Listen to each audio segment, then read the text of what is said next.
సంఘటన ఈరోజు రామచంద్రపురం నియోజకవర్గం ఎల్లంపాలెం గ్రామంలో ఒక విషాదకరమైన సంఘటన జరిగింది. సుమారు కుటుంబానికి చెందిన ముగ్గురు పిల్లలు, ఒక 15 ఏళ్ళ అబ్బాయి, 18 ఏళ్ళ అబ్బాయి, ఒక 14 ఏళ్ళ అమ్మాయి, ముగ్గురు హైదరాబాద్కి చెందినవారు.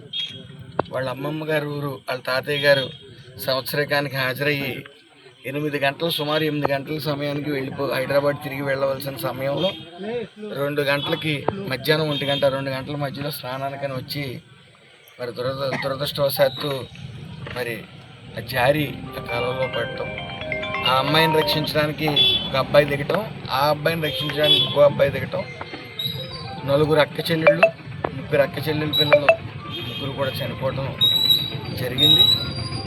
తరచూ చెప్తా ఉన్నాం, తల్లిదండ్రులు కొంచెం జాగ్రత్తగా ఉండండి,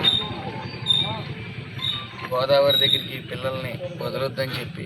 మరి దురదృష్టం, వాళ్ళు మధ్యాహ్నం సమయంలో ఇక్కడ ఎవరు లేని టైంలో మరి ఆ స్నానానికి వెళ్ళటం, ఇంకా ఆ కుటుంబానికి చెందిన 3 పిల్లలే చూసి అది ఇంటిమేషన్ ఇచ్చారు కాబట్టి తెలిసింది. కానీ లేకపోతే ఎవరికి తెలియని సంఘటనగా మిగిలిపోయి రేపే ఇప్పుడు బాడీలు దొరికినప్పుడు తెలిసే పరిస్థితి వద్దు. ఏదేమన్నప్పటికీ ఎంత జాగ్రత్తగా ఉన్న పిల్లలు కొద్ది ఆట విడుపు కోసం ఇక్కడికి రావటం, దీని వెంటనే దురదృష్టకరమైన సంఘటన చుట్టుపక్కల అందరికీ కూడా మనసులు కదిల్చి వేసే విషయం, భయపెట్టే విషయం.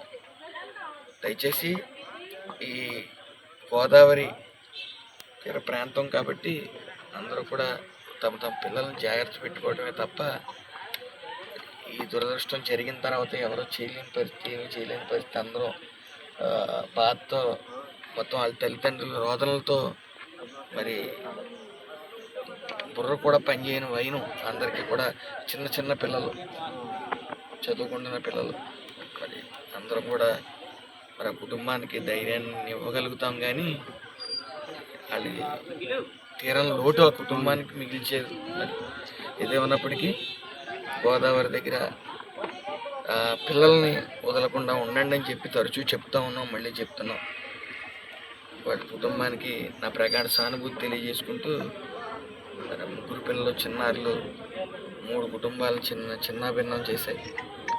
ఆ కుటుంబానికి నా ప్రగాఢ సానుభూతి తెలియజేస్తున్నాను.